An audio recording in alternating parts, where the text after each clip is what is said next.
we would like to proceed with the proceedings of the day.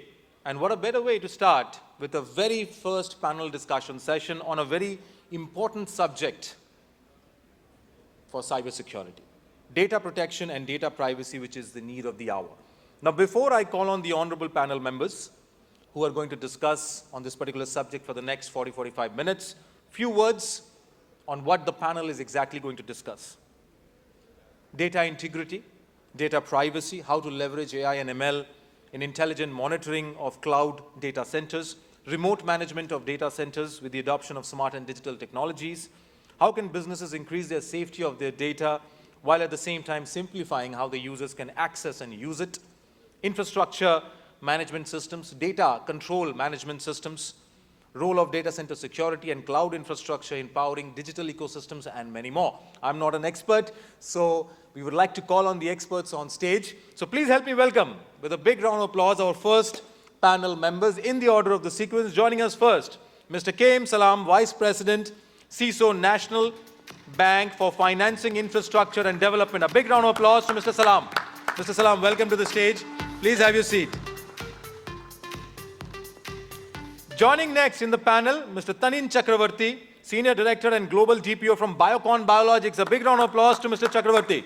Welcome to the panel, Tanin. Please have your seat. Joining next on the panel, ladies and gentlemen, Mr. Prianshu Khandwala, CISO from Sun Pharma. A big round of applause to Prianshu. Welcome to the panel, Prianshu. Please have your seat.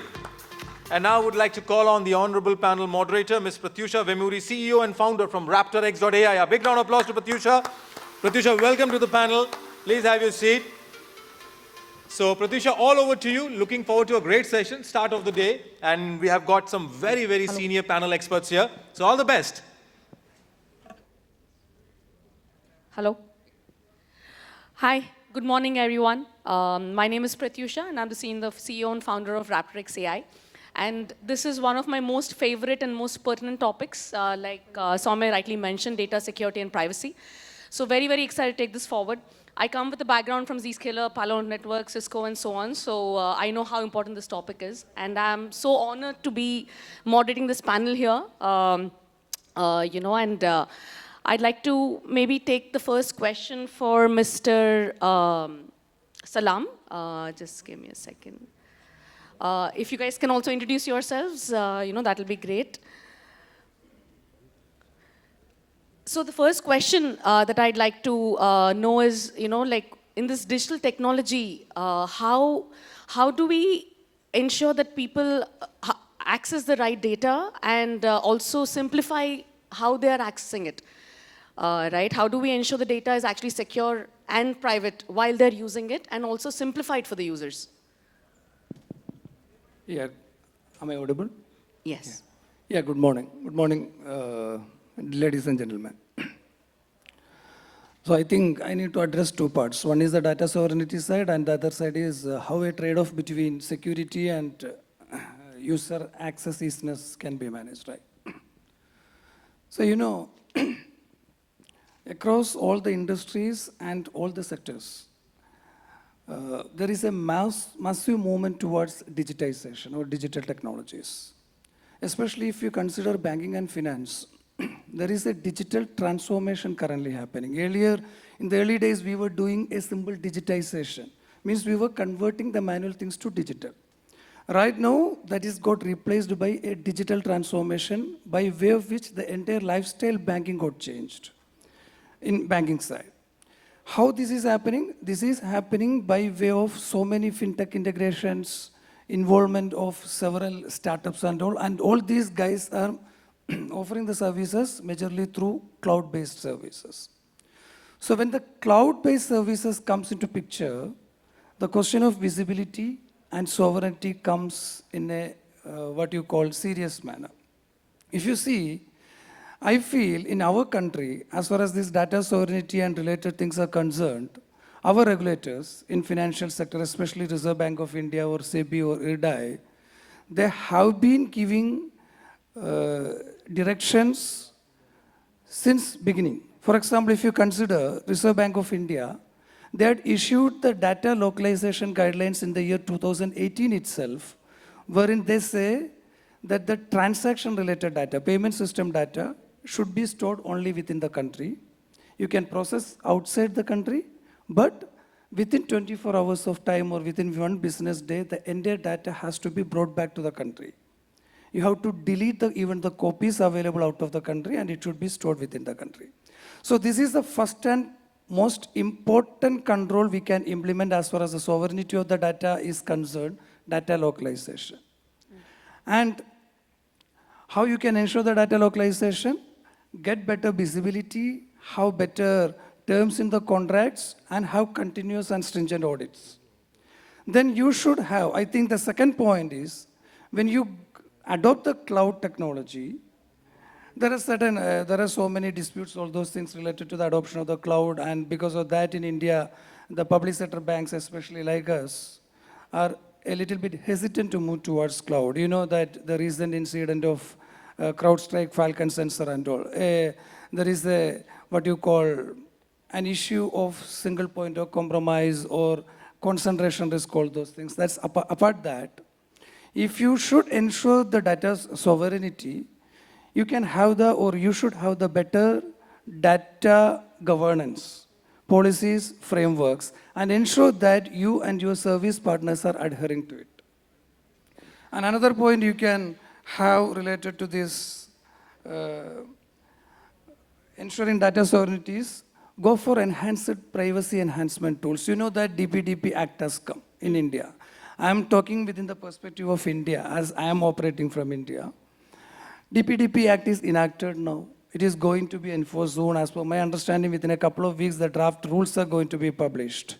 And within a couple of months, the DPDP rules will come. So we have all gone through the DPDP Act and rules, what are the conditions government says or government envisages.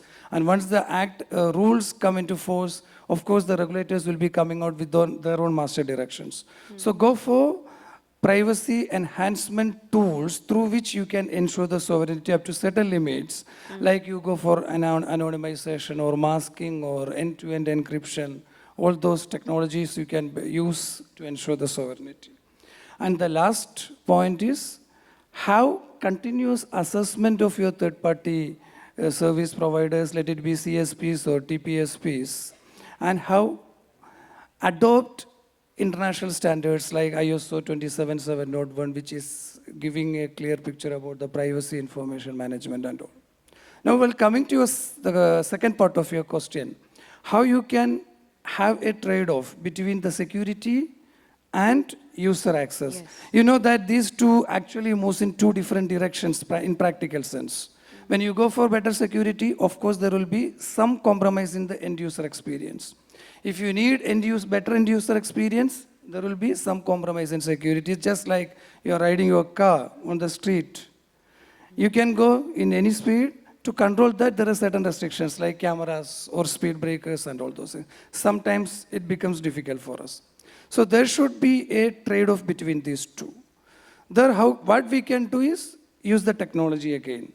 You use the advanced technologies which can give you a better visibility about the activities or about your security threat landscape and landscape or security posture. And at the same time, you can give better experience to your customers or end users.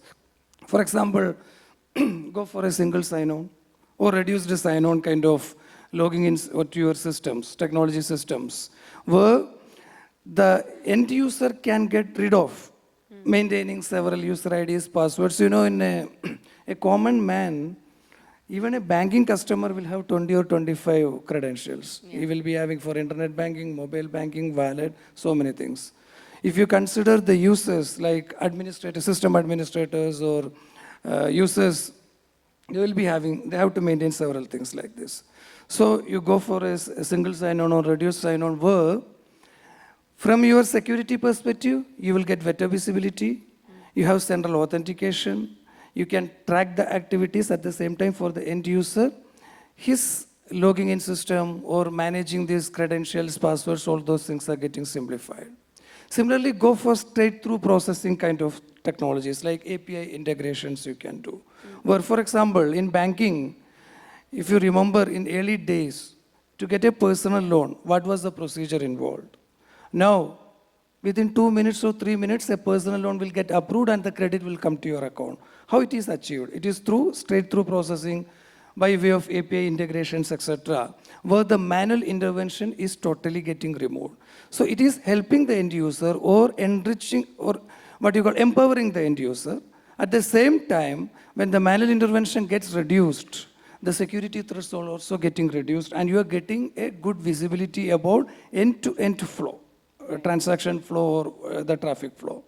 Similarly, go for, you know that we are all talking about AI and ML in banking, and I think especially in security, since I'm handling a security operations center since 2017, some parts of the artificial intelligence and majorly machine learning we have been using in security side.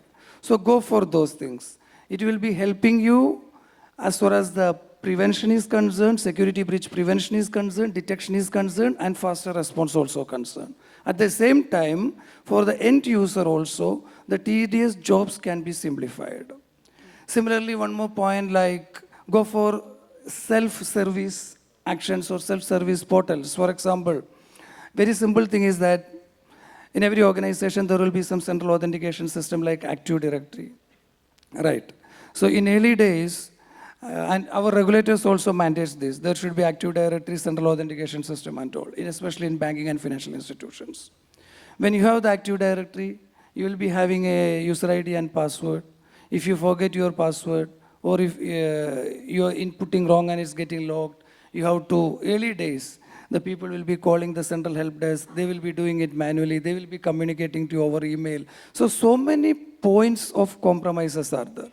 At the same time, you give the self-service portals with a multi-factor authentication as an additional security component. The end user himself can do the activities. So the end user's experience is getting improved. At the same time, as a security administrator, for me, the actions are getting simplified and I am getting a better visibility. So it should be a proper trade-off. There should not be much compromises in security. There should not be any compromise in security, rather. At the same time, it should not impact the end user experience. I think by using, I have given some examples, but I think by leveraging the technology, we can have a trade-off between these two. This is my opinion. Thank you. That is a fantastic insight. Thank you so much for that, Mr. Salam. And with the DPP coming in as well, I think in India it's very exciting because there's so many rules now that are getting set, right? So really looking forward to that. So thank you so much. My next question is Mr. Tanin. So, given your background, you've been a lot in implementation and you've seen a lot of challenges as well. So what are the key considerations that organizations should consider while they're thinking about data sovereignty, and what are the implementation challenges that you've seen over time? Well, first of all, thank you for having me. And my views are what I say out here is completely my views and not representing my company as what exactly is happening out there. So, very good question. So, I categorize them into 3 big pillars: people, process, technology. People, you have to give awareness. You have to make sure that they are aware of what needs to be done. Process, you have to have data privacy framework, which will define what all things has to be done. Now, if I break down data privacy framework, it has many things.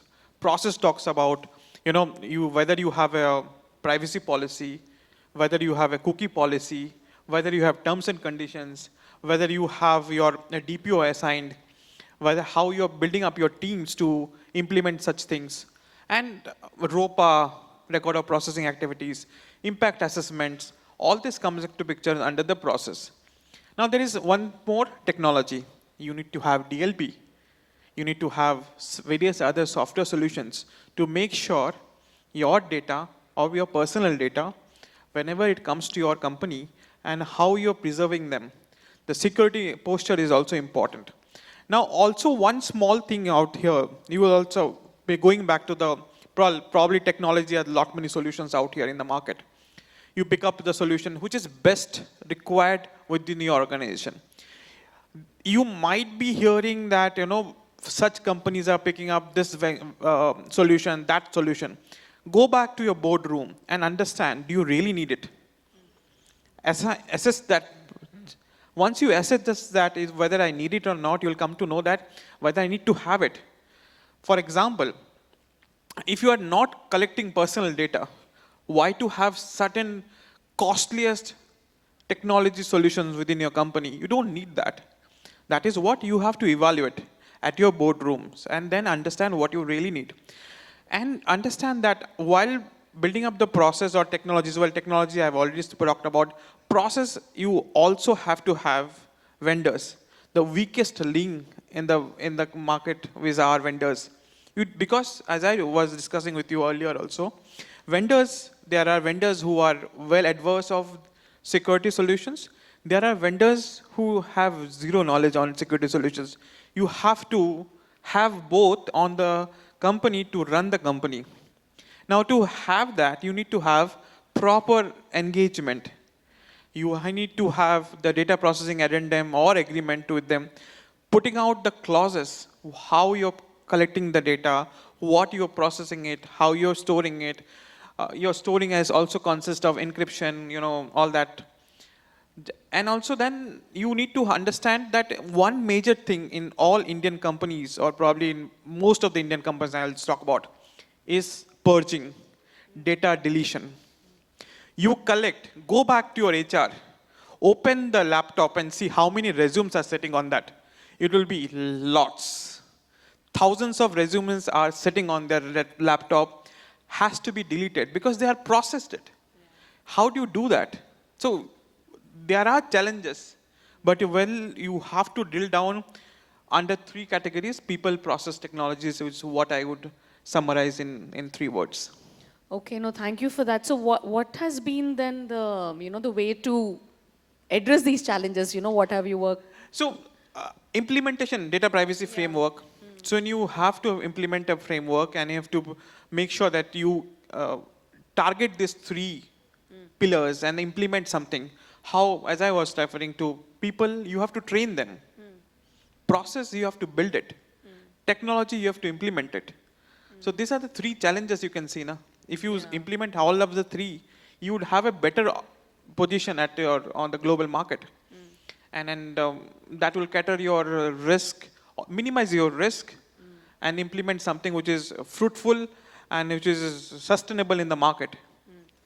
Got it. Just one small follow-up, what were the best practices you've seen to prevent data breaches as well? So the best thing is like the awareness. So we hire employees which are just graduated. Do they really understand what is data privacy? No. You got to explain them. You need to tell them what is the repercussion of breaches, how much fine that can go across. All that has to explain. So awareness is something, and awareness is nothing that I told them once, and then whether they're following in them, whether their repeated trainings are there or not, you have to manage them. Also understand that privacy is not a destination. It is a journey. Implementation of privacy is not a destination that I have to reach there, I'm done. No, it's a journey that you have to keep on doing it. It's a sustainable approach that I have to build up. So awareness is very much important in companies, and on Indian market I see that this has to be driven down from top to bottom, and with an approach that privacy is an important subject and has to be built up from the scratch, and every individual in the company has to go through trainings, because the technology implementations would be happened by the managers or the senior levels. But the weakest links are your employees. You don't know what data goes out. What if, example as a bank, you have many customer data. If I give that customer data, phone and numbers and name and numbers to another person who keep on calling, sir, bank, X bank, would you like to take a loan out of it? How do they get it? Somewhere you are getting in the breach. So who does it? No manager is sitting on the top is sharing those data. That is being shared either by the employees or by the data subject or data principal, what you call them. They would have registered somewhere. So having the process and making sure that a ground level work has been done from the scratches is what will cater at a good shape at this point of time. We are we won't say we cannot compare ourselves with Europe. So understand when exactly data privacy was talked about. From the Second World War. When did we talk about data privacy? IT Act? We are very new to the market. Yeah. And henceforth that our, our environment is different. The length and breadth of our country is huge. We cannot compare with any small European country. Hence implementation would be tough. But making awareness is very much important at this point of time. And this is what will cater the data breaches, minimize that. You cannot completely say that I have made risk to zero. That cannot happen. You can minimize that. If my data is getting, risk is getting minimized from last year to this year by 0.1% also, I see an achievement. That's true. Especially even more so in India, I think, you know, where... Yeah, please. May I add a point?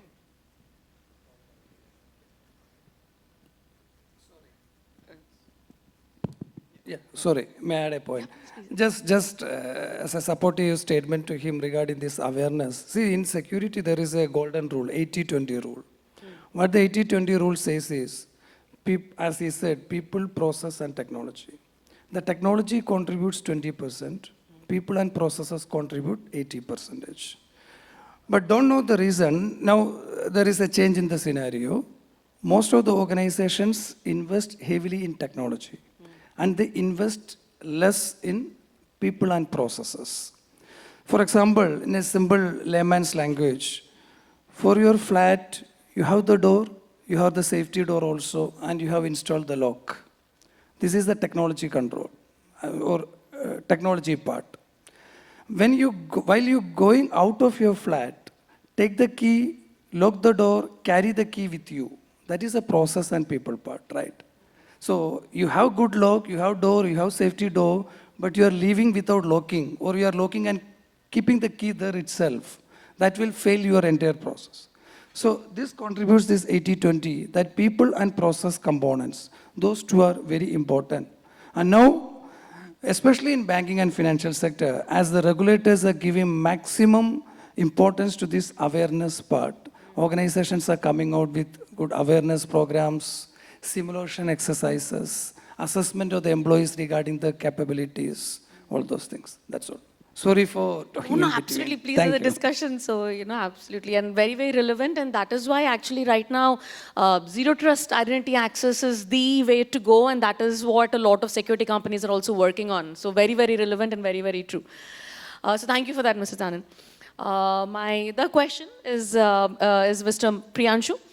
So we know that our network is not always secure, right? So despite that, how do we make sure the data is secure even when the networks are not? Sure. Let me give a take on that. First of all, I'm Prianshu Khandwala, CISO for Sun Pharma. Again, as Tanin mentioned, these views are my personal views and nothing to do with the work that I do at Sun Pharma. Right. Yes, the network is not secured because we all want digitization, right? At the click of a button, we want services to be provided, information to be provided. I think recently off late, if we go to 𝒑𝒓𝒐𝒕𝒂 or any of these places, we just download the Aadhaar from DigiLocker and get it validated. Now, gone are the days where we go for notary and registrations and whatnot, you know, in terms of the... So obviously, we are going towards a paperless mode of working across various aspects of life, which means networks are growing. And if networks have to grow, the cheapest way to connect the entire globe is the internet, right? Which means anybody can connect to anyone. It's like an any to anything, right? In such a scenario, when you have, so let me put an analogy to it, you know. You have a road, you know, which is very large, but there are a lot of rash drivers on the road. How do you ensure that you, you know, have a safe journey on that same road, right? That same analogy applies here. Internet is a highway, right? And on that highway, you have open networks. Anybody can connect to anyone. Anyone can reach out to anyone. How do you ensure you are safe, right? So again, the basic and fundamental principles of security, when the networks were closed, same get applied here. But again, it's with a twist. Let's say a couple of years back, we had an advertisement from Vodafone. It said, wherever you go, the network follows. you know, I would like to extend that to wherever you go, the security and the network follows, right? Now, let's see, let's take an example of how we can secure the data irrespective of wherever it is lying and on that highway where you have a lot of rogue users, you have a lot of rogue people, everyone wants to get into your data, right? What do? Somebody introduced the concept of zero trust within the panel, right? What is zero trust? It says that security is not persistent. You need to validate before you give an access. What are the basic principles of zero trust? You don't, so let's say we have heard about a lot of solutions called zero trust network solutions. How is it different from a VPN, right? VPN exposes your entire L3 network to the person who's trying to connect to it. Whereas a zero trust you will never ever know the destination IP address because IPs get translated in the cloud, right? So zero trust network, what it does is, it stitches the connection in the cloud. Now, that is one very, very important thing or one very important technology which is very important to secure your data because irrespective of making the connection through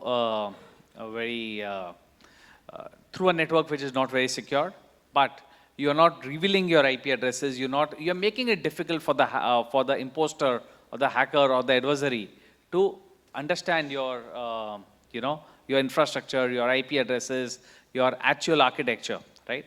For any adversary to impact you or try to strike you, needs to understand your internal architecture, needs to have access to your network. So that is one thing. Second thing, someone within the panel explained about SSO, single sign-on.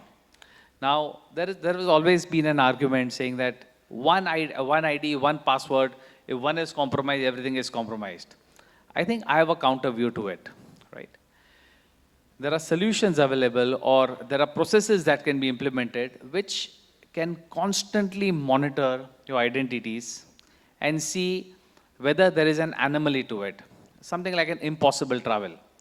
My first login happened from Mumbai, and a couple of minutes later, a second login, if it happens from Israel, or it happens from Canada, or it happens from China, it is impossible, right? Something like that can happen. However, today, when organizations are being global, there are also scenarios when certain traffic gets routed through a different network. What should one do? Implement a step-up authentication. The minute you see something is anomalous, something is not right, can you have a step-up authentication? Can you have a monitoring system which can identify those IDs and tell you back? They're saying that something doesn't look right. If a CEO's ID is trying to access at, let's say, 12 a.m. in the morning, right, a system, obviously the CEO could be traveling to a different country, but can you have a step-up authentication? Can you inform the security monitoring teams to check whether that particular IP address is a malicious IP address? Do you see any of those credentials on the dark web? Can you have the second factor which prompts for 2 additional questions? It could be an irritant initially, but at least it helps you save that identity, right? Third thing, there is always a thought process that the on-premise data center could be more secure, but again, you're putting all the eggs in one basket.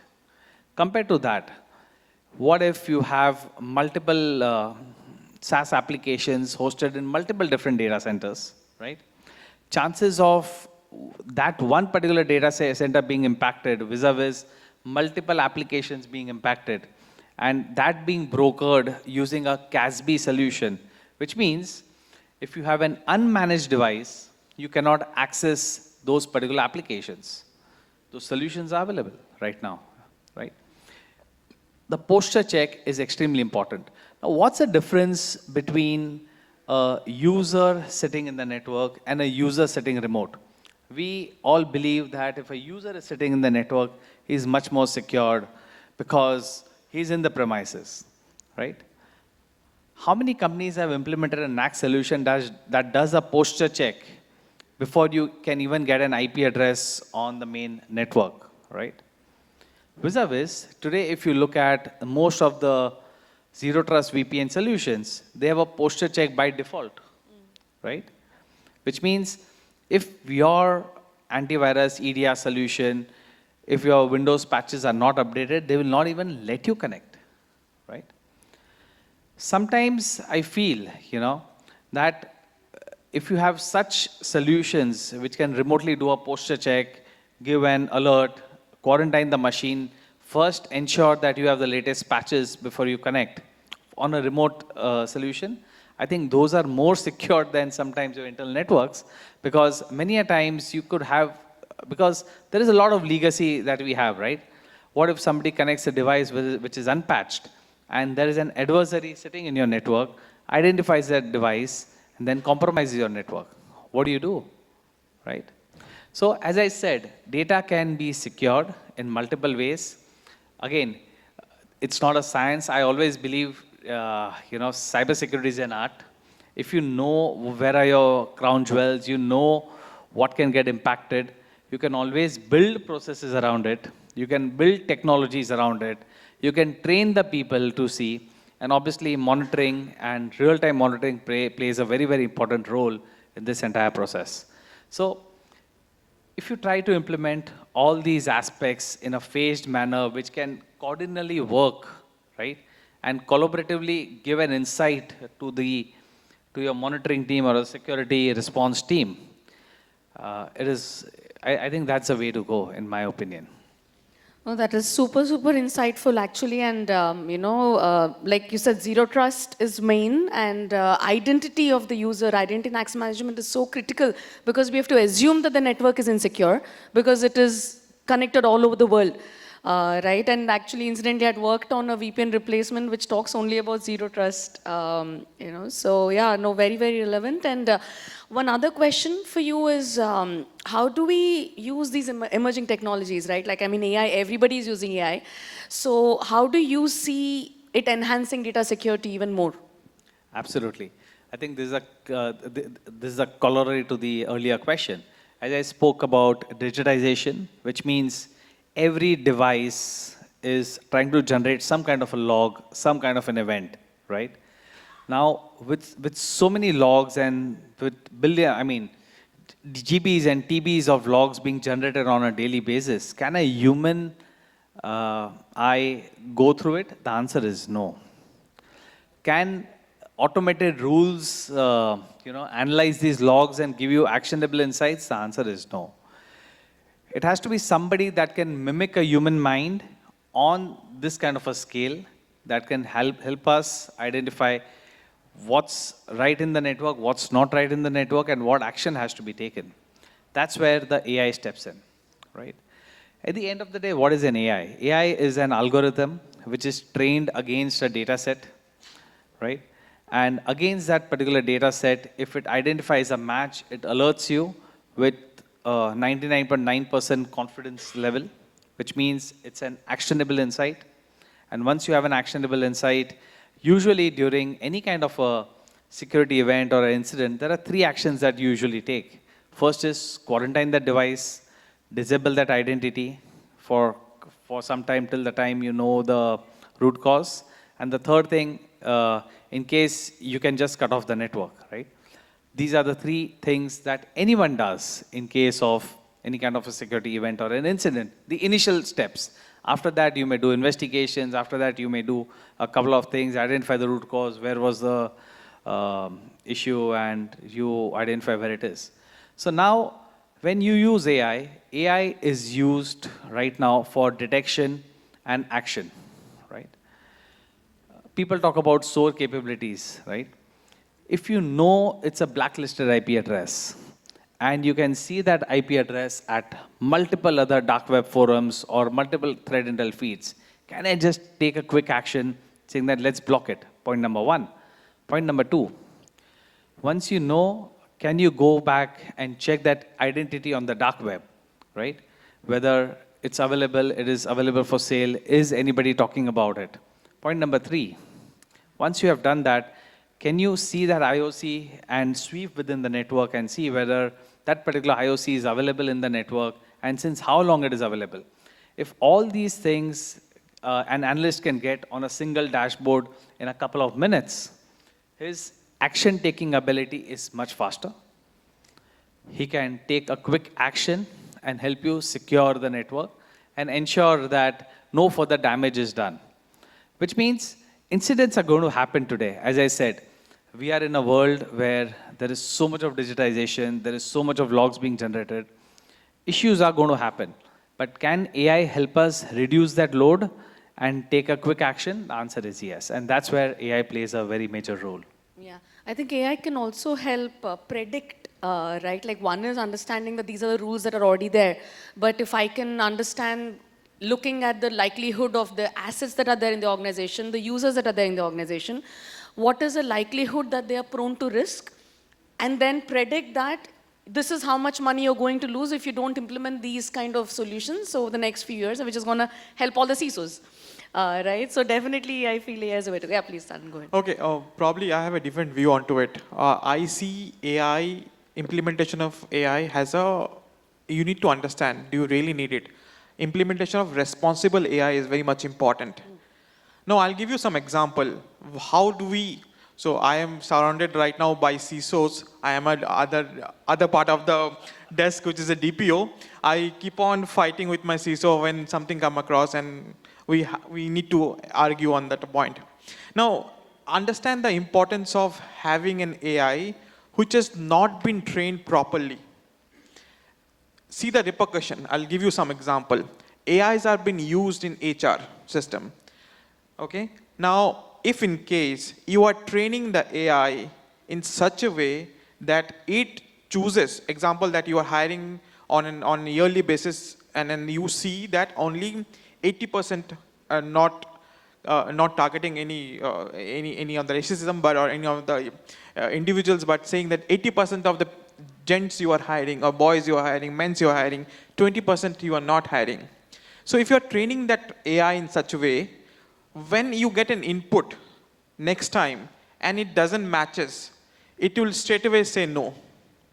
So it's very much important that you put a responsible AI to it, where the trainings of the AI has been done in such a way that it's put a responsible answer to it, and once you get the answer, you need to validate whether you need it or not. For example, you might reject a very good candidate because it is against that 21% of your women employee, because you have already selected 80-20 rule onto it. Yeah. So it's very much important. So in that note, what most of the companies are doing are building up something called as ethics and integrity. Now, what is ethics? Ethics is like, I give you a sharp object. You can build carve a sculpture out of it. You can cut it to cook something, and you can destroy someone with that same sharp object. But you should know how you should use it. That is about ethics. So ethics and integrity are very major point. You have to go back and have those integrated within the company. Ethics is you need to train people that if you have an application or a technology, use the best out of it. Should not be using a repercussion of it. And what is integrity? Integrity is doing the right thing when no one is watching it to you. Yeah. So you need to have both of them while you're building up any responsible AI and implementation of any AI out of it. In AIs, we see that the false positives have been cast most of the times. So if you are not training the AI in such a way, you end up getting wrong answers. But it is going to help you, but use it ethically, I would say. Right. No, that's a very... I just want to add one point. So Tanin, yes, absolutely agreed. AI has to be very responsibly implemented. But as you said, privacy is not a destination, it's a journey. Similarly, AI is a journey. If you look at cybersecurity, if you look at it, it has been a journey. There is never an end to anything going wrong. Now look at the recent CrowdStrike event, It was not a security incident, but it was one particular file which is called the channel file, which just impacted, and the Windows OS felt that it was corrupting the machine, and to ensure that it was safe, it just rebooted that particular machine, and then we had an outage. Was it a security incident? Yes. From a CIA triad, if we say availability, yes, it was a security incident. But did it really have a permanent impact? The answer is no, because you didn't lose data, You didn't see any corruption in the machine. You just deleted the file and the things were back to normal. Similarly, AI is an enabler. And any kind of an enabler, as you mentioned, is like a sharp knife, you know. Sharp knife can be used to hurt people, or it can just used to carve a sculpture and make a beautiful sculpture out of it. So similarly, AI also has to be responsibly used. But I think that's more true when it comes to processing human data. When it comes to logs, which are just logs, logs, and logs, if you don't use AI well, or you're not able to adopt AI, there is no way that you will be able to identify a security incident or a security bomb which is lying in your network, because a human cannot go through so many logs. Even though if you have thousands of people and thousands of tools, there's no way you're going to be able to identify that small. It's like finding a needle in a haystack, right? Yeah. So, yeah. Yeah, I mean, despite AI also, there's so many alerts that come in, right? How do you prioritize and prioritize the severity accordingly? The SOC teams literally die, I know, you know, so. Yeah, Mr. Salam, did you want to add something? From a CISO's perspective, I agree with both up to certain limits. Especially, I more agree with his concerns like this ethics, responsive AI. From a security professional's perspective, absolutely right. Especially in big organizations, so much of TB's logs that is getting generated. So, for example, in an organization where I was working earlier, I had almost 55 plus SOC analysts, keeping on monitoring the SIM logs and other NBAD logs, network traffic, all those things. So AI can help you here. And as you said earlier, predictive analytics. It can analyze the data, taking from different sources like dark web and all. It can predict what are the kind of attacks, or what are the kind of attacks towards your infrastructure is prone to. All these things are okay. But in our environment, when you fit this into our environment, especially in Indian systems and regulated entities, we have huge knowledge gap. There are very few of professionals are available who can understand the functioning and how can you put in use these things. And secondly, we do not have a proper, especially in regulated entities, I am telling, in banking and financial sector, we do not have a proper AI framework or AI security policy. Now, as per my understanding, government is making it. MIT is try to create, and I think one draft AI security policy also has come. So this process, this framework, availability of policies, there is a gap. So once all these come into place, in future, of course, especially in security field, AI will help you, but of course, it should be a responsive AI. That's my opinion. No, thank you so much, and very, very, very interesting and insightful discussion. And then the last thing I'd like to add is, I know we touched upon this word zero trust quite a bit, like, you know, because it is so relevant. Just to, you know, put things together, never, by default, it should not be allowed. By default, everybody should be denied. So having the right device fingerprinting, having the right advanced behavior biometrics, all of these are very important to assume that anybody coming in, even if I'm the CEO, even if I'm the CISO, I'm not going to trust you unless I verify who you are. And I'm not automatically going to give you access to what you think you should have access to, and that is where micro-segmentation also comes in, right? So these two are the main pillars of zero trust. And because we're talking about like people being, you know, one of the major loopholes, like he's right, 80% of the time it is a user who's been the loophole for everything, right? So that is, we need to make sure this identity and access management is in place, which is a very integral part of data security and privacy. So thank you so much again, and I've been honored to, you know, moderate this panel. Thanks a lot, everyone. Yeah. Thank you so much. And ladies and gentlemen, big round of applause for this wonderful panel here. Would request the panel members to kindly be seated. And I would like to call on stage Mr. Viral Sonigara from 𝒑𝒓𝒐𝒕𝒂 to kindly do the honors of felicitating the panel. We will start first with Mr. Salam from National Bank for Financing Infrastructure and Development. Please be on stage, Viral.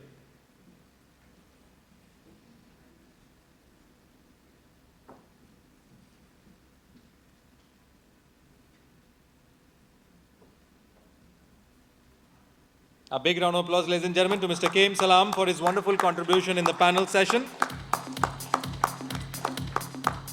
Moving next, we would like to felicitate Mr. Tanin Chakraborty from Biocon Biologics.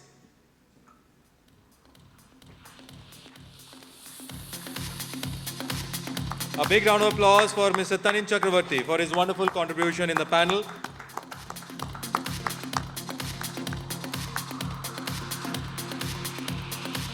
Moving next, we would like to felicitate Mr. Prianshu Khandwala from Sun Pharma. A big round of applause to Mr. Prianshu for his wonderful contribution in the panel.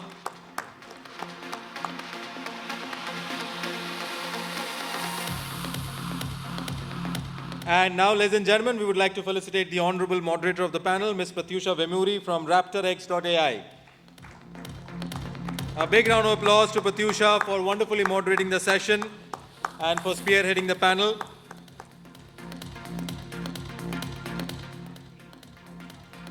Now, I would kindly request the panel members to come forward for a group photo. Viral, if you could also join them for a group photograph. Please come forward, ladies and gentlemen, for a group photograph of the panel.